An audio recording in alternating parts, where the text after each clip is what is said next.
22 गज की पिच पर खेली गई वैसे तो हर धुरंधर की पारी यादगार रही है, लेकिन चेन्नई में खेली गई वीरेंद्र सहवाग की 319 रन की ऐतिहासिक पारी बेमिसाल थी, लाजवाब थी। साथ ही क्रिकेट के इतिहास में एक ऐसा भी बल्लेबाज हुआ जो बैटिंग के दौरान गाना गुनगुनाता था। इससे शायद उसे लय हासिल करने में मदद मिलती थी। परिस्थिति चाहे जो कुछ भी हो, उसे कोई फर्क नहीं पड़ता था। क्रीज पर वो यही ठान कर उतरता था कि पहली ही गेंद से गेंदबाजों की धुनाई करनी है। नजफगढ़ के नवाब और मुल्तान के सुल्तान के नाम से वर्ल्ड क्रिकेट में राज करने वाले वो बल्लेबाज कोई और नहीं बल्कि वीरेंद्र सहवाग हैं। एक बार जब वो बैटिंग के दौरान गाने के बोल भूल गए, तब उन्होंने मैच रुकवाकर साथी खिलाड़ी को बुलाकर इतिहास रच दिया। चलिए इसी किस्से को आपको विस्तार से बताते हैं और बताते हैं आखिर में क्या हुआ था। साल था 2008। चेन्नई में पहला टेस्ट मैच खेलने के लिए भारत और दक्षिण अफ्रीका की टीमें आमने सामने थी। सहवाग ने पहली पारी में 319 रन बनाए। सहवाग जब बैटिंग कर रहे थे तब वो गाना भी गा रहे थे।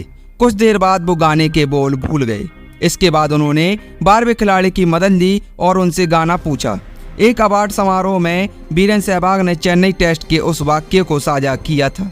अवार्ड समारोह के होस्ट सोनू निगम ने सहवाग से पूछा कि क्या ये सही है कि एक बार जब आप बैटिंग कर रहे थे और आप गाने के बोल भूल गए और आपने किसी को बुलाकर और मैच को रुकवाकर उससे गाने के बोल पूछे, क्या ये सच्ची कहानी है? इस पर सहवाग ने कहा, मैं चेन्नई में बैटिंग कर रहा था। उस समय मैं 200 के आसपास बैटिंग कर रहा था। तब मैं गाना गुनगुना रहा था। चौकों और छक्कों की बरसात हो रही थी। तभी ड्रिंक्स ब्रेक हुआ। राहुल द्रविड़ और मैं पानी पीते हुए बातें कर रहे थे। ड्रिंक्स ब्रेक के बाद जब खेल दोबारा शुरू हुआ तब मैं गाने के बोल भूल गया। लगभग 3 ओवर बिना कोई चौका और छक्का के निकल गया। अचानक द्रविड़ ने मुझसे पूछा, सब ठीक तो है? फिर मैंने कहा, क्यों?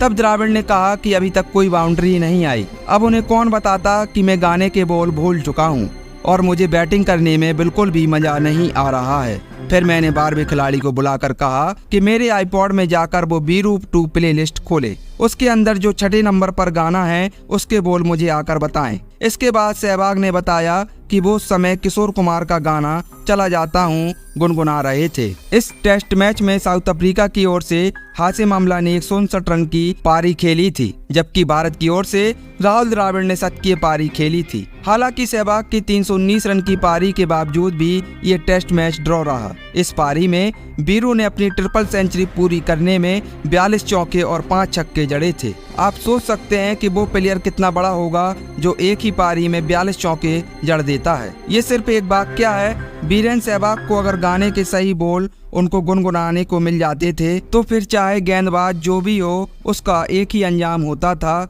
कि उसकी गेंद को बाउंड्री के पार ही जाना है। ऐसी थी वीरू की बैटिंग। तो दोस्तों, कैसा लगा आपको ये किस्सा? हमें कमेंट करके जरूर बताएं और सब्सक्राइब करें हमारे चैनल क्रिक नॉलेज। धन्यवाद।